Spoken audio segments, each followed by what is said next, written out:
Bonjour et bienvenue dans cette vidéo que j'ai appelée Dieu sera notre guide jusqu'à la mort.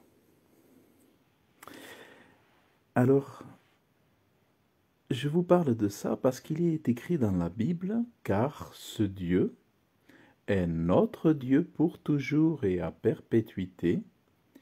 Il sera notre guide jusqu'à la mort. Je voudrais vous parler de ça et aussi vous parler de l'amour de Dieu envers la justice, de l'amour de Dieu envers la bonté. Et face à ça, je veux vous parler de la haine de Dieu face à la méchanceté.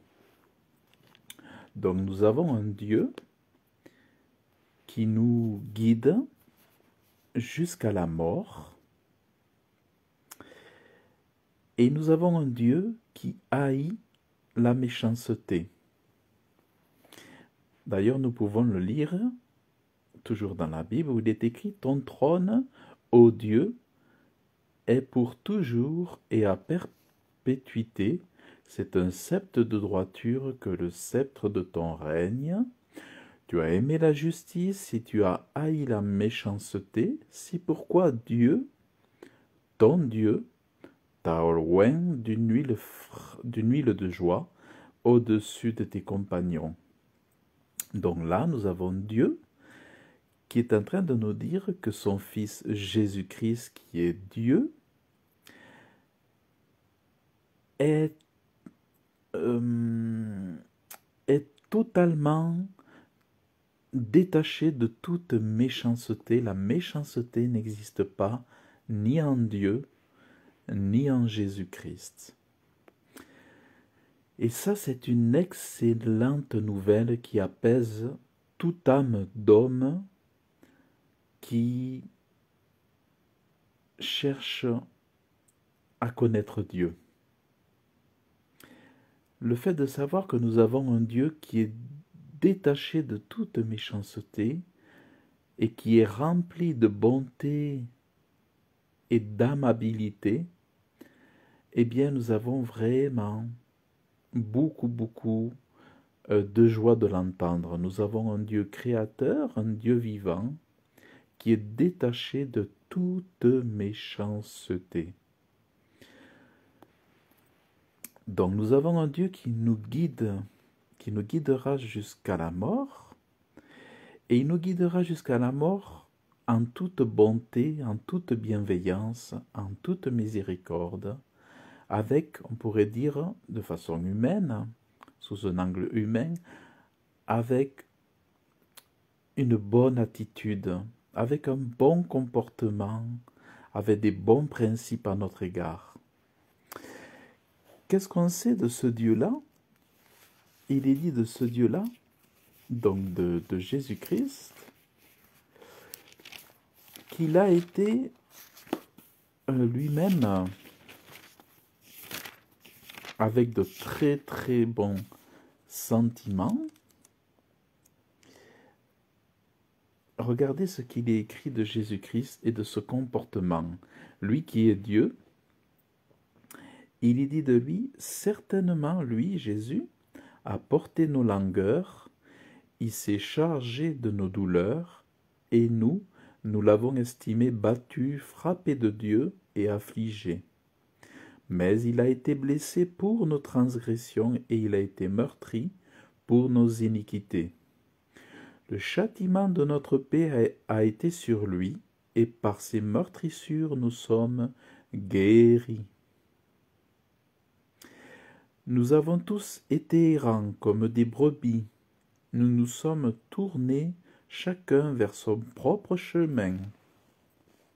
Et l'Éternel a fait tomber sur lui l'iniquité de nous tous.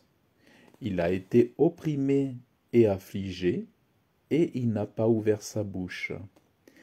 Il a été amené comme un agneau à la boucherie, Et Jésus a été comme une brebis muette devant ceux qui l'attendent. Et Jésus n'a pas ouvert sa bouche. Et donc ce Sauveur du monde, Jésus-Christ, a ôté de l'angoisse et du jugement. Et sa génération, qui la racontera? Car il a été retranché de la terre des vivants. Donc Jésus-Christ, à cause de la transgression de mon peuple, lui, il a été frappé. Et on lui a donné son sépulcre avec les méchants, mais il a été avec le riche dans sa mort. Parce qu'il n'avait fait aucune violence, voyez? Donc dans ce Jésus, dans ce Dieu, il n'y a eu aucune violence, il n'y a aucune violence. Et qu'il n'y avait pas de fraude dans sa bouche. Nous avons un Dieu pur, un Dieu sans mensonge, un Dieu sans fraude, vous voyez? Quel soulagement! Mais il plut à l'Éternel de le meurtrir, et il l'a soumis à la souffrance. Voyez donc, notre Dieu, notre Sauveur est passé par la souffrance sur cette terre. Il est passé par un chemin de souffrance, notre Sauveur. S'il livre son âme en sacrifice pour le péché, il verra sa semence, une semence, et il prolongera ses jours. Et le plaisir de l'Éternel prospérera en sa main. Il verra du travail de son âme, du fruit du travail de son âme, et sera satisfait. Par sa connaissance, mon serviteur juste enseignera la justice à plusieurs. Et donc, nous voyons que dans la vertu, notre Dieu qui est détaché de toute méchanceté, qui aime la justice, eh bien, il nous enseigne la justice. Il nous enseigne aussi à supporter la souffrance. Il nous apprend à marcher dans la voie de la souffrance et il nous guide jusqu'à la mort. C'est pourquoi je lui assignerai une part avec les grands et il partagera le butin avec les forts. Donc nous sommes de ceux qui ont accès au butin et nous sommes du lot de ces forts dont la Bible parle. Nous sommes appelés ces forts qui partagent et partageront le butin.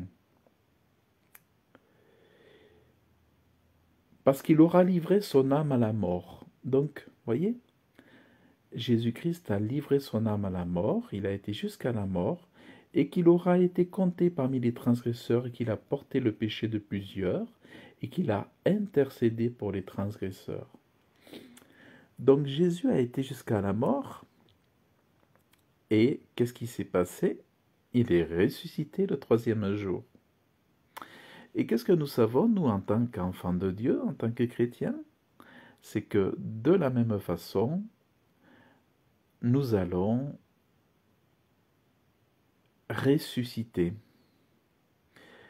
C'est-à-dire que la mort, pour nous, est un concept dans lequel, effectivement, nous allons physiquement rendre le souffle de vie, nous allons rendre l'esprit et rendre l'âme comme les autres, sauf que, contrairement aux incroyants, nous allons ressusciter pour la vie et nous allons à ce moment-là vraiment nous allons basculer dans le paradis de Dieu, dans l'éternité de Dieu, dans la joie éternelle. Alors notre guide avec la Bible, il est notre guide, notre code de la route vers l'éternité, vers le paradis de Dieu. Dieu est notre guide sur la terre parmi les vivants, mais souvent les vivants sont des zombies. Souvent les vivants sont des gens qui sont presque morts parce que leur esprit est mort.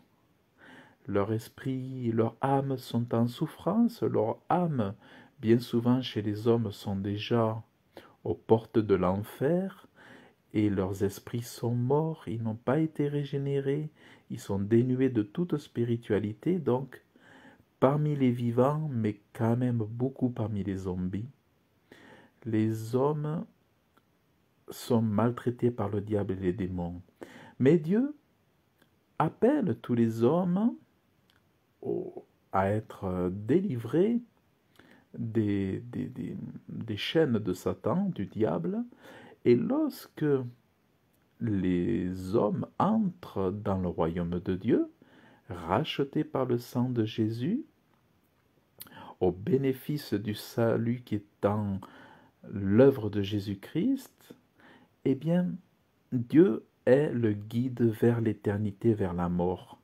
Et cette mort, c'est une résurrection de vie, c'est une vie éternelle pour des siècles et des siècles, où ceux qui auront cru en Dieu, en Jésus-Christ, ressusciteront à la ressemblance comme des anges et ne mourront plus jamais, ne connaîtront jamais la mort. Donc la mort pour les chrétiens n'est qu'une apparence de mort. Pour les enfants, les fils, les filles de Dieu, cette mort n'est qu'une apparence de mort. En réalité, c'est une entrée vers l'au-delà, c'est l'entrée vers le paradis de Dieu, c'est l'entrée vers un monde où il n'y aura plus de larmes, plus de pleurs, plus d'incertitude, plus de stress, plus de souffrance, plus de malheur, plus de pièges, plus de démons, plus de diables, plus d'inimitié, plus de tout ce qui rend malheureux le monde et les hommes. Donc, n'ayons pas peur de ce terme de mort, parce que pour nous, nous avons l'assurance en tant que chrétiens que la mort, c'est la délivrance du corps, c'est la délivrance des obstacles, des restrictions, et que cette mort, en réalité, en apparence, n'est que l'entrée dans l'éternité. Et ce sera une vie pour les siècles et des siècles et des siècles et des siècles, où nous cumulerons 1000 ans, plus 1000 ans, plus 1000 ans et plus 1000 ans. Donc c'est vraiment extraordinaire. Mais dès aujourd'hui, il faut accepter la main tendue de Dieu. Aujourd'hui, il faut accepter ce Dieu qui est le guide, notre guide jusqu'à la mort. C'est vraiment très important. Parce que Dieu n'obligera jamais personne. Dieu n'oblige jamais personne. Dieu veut que chacun le fasse avec consentement et avec accord, avec cœur, de tout son cœur. Dans notre relation avec Dieu, il faut vraiment, comme dans un mariage, comme dans une alliance d'amour, il faut dire oui de tout son cœur. Il faut un consentement absolu et je dirais un consentement passionné. Il faut être passionné avec Dieu. Avec Dieu, vous avez le droit de mettre toutes vos émotions et de mettre tout votre cœur. Avec le reste, je vous dirais, partout ailleurs, faites attention de bien préserver vos cœurs, mais quand vous êtes avec Dieu, avec le Dieu saint, vous pouvez y mettre tout votre cœur, vous ne le regretterez jamais. Et je dirais même, ce sera Dieu qui protégera votre cœur et qui vous guidera jusqu'aux portes de l'éternité. N'ayez pas peur de la mort, les temps sont très durs, très très très très très durs. Le monde est en train de tomber en ruine de partout, les murs sont en train de fissurer, la toiture est en train d'avoir des fuites un petit peu partout, le sol est en train de trembler, Les arbres sont en train de craqueler. Ça va mal de partout, partout, partout, comme ici en France, où vraiment on voit l'instauration du chaos. On sent que la fin de la fin est proche. Même les gens sans Dieu sentent que c'est la fin de la fin. Ça se fissure de partout. Tout tombe en ruine. Les hôpitaux tombent en ruine. Les infrastructures tombent en ruine.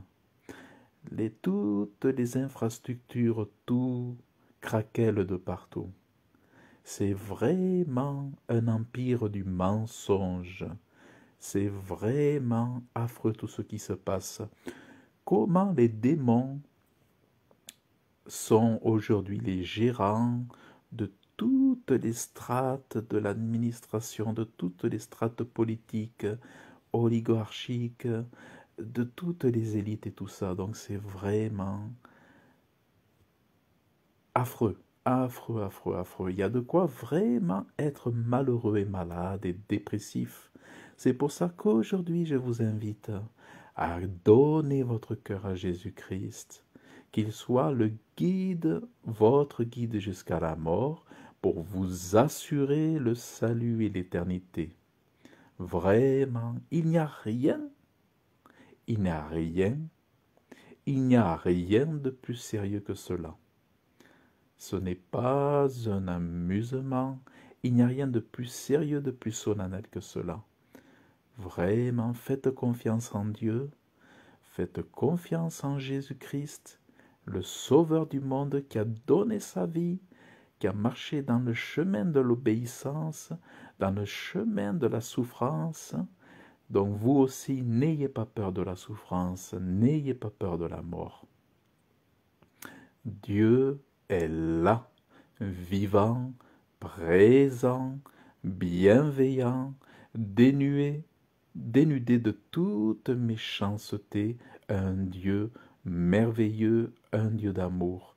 Donc vraiment, foncez de tout votre cœur, donnez toutes vos tripes à Dieu, tout votre cœur, donnez tout votre amour, donnez tous vos sentiments, donnez toutes vos bonnes émotions à Dieu.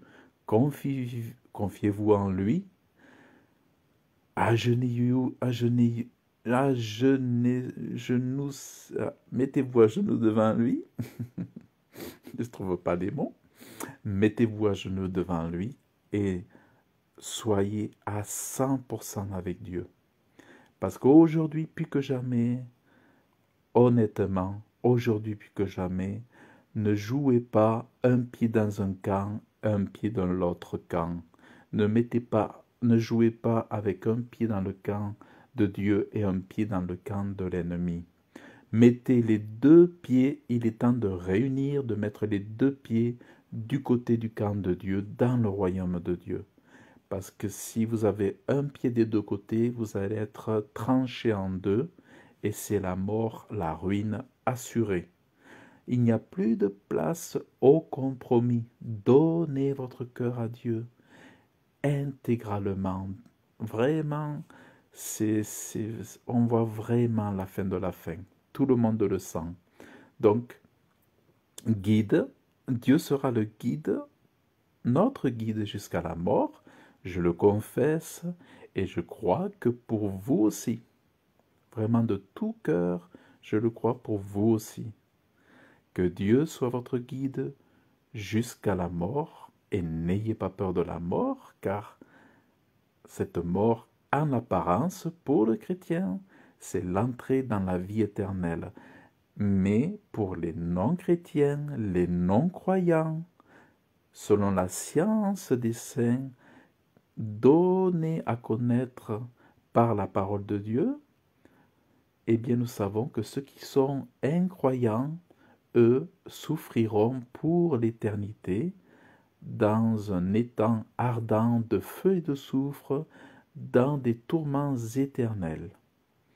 Donc la justice de Dieu étant ainsi, tous ceux qui auront refusé l'amour de Dieu seront dans des souffrances éternelles. Pour ne pas souffrir de ces souffrances éternelles, il faut accepter Jésus-Christ comme son sauveur. soit l'un, soit l'autre. Accepter Jésus, c'est accepter l'amour de Dieu pour toi. Accepter l'amour de Dieu, ça veut dire faire confiance en Dieu. Ne pas accepter l'amour de Dieu, c'est rejeter Dieu et c'est l'autoroute de l'enfer comme l'auront chanté quelques-uns. Donc vraiment, acceptez Dieu et serrez Dieu très fort contre vous et laissez entrer Dieu dans votre cœur pleinement. Voilà. Eh bien, écoutez, je vous remercie d'avoir suivi cette vidéo. Je vous invite à la partager si vous avez apprécié. Je vous remercie de votre écoute et je dirais que Dieu vous bénisse, que Dieu vous garde et je vous dis à très bientôt.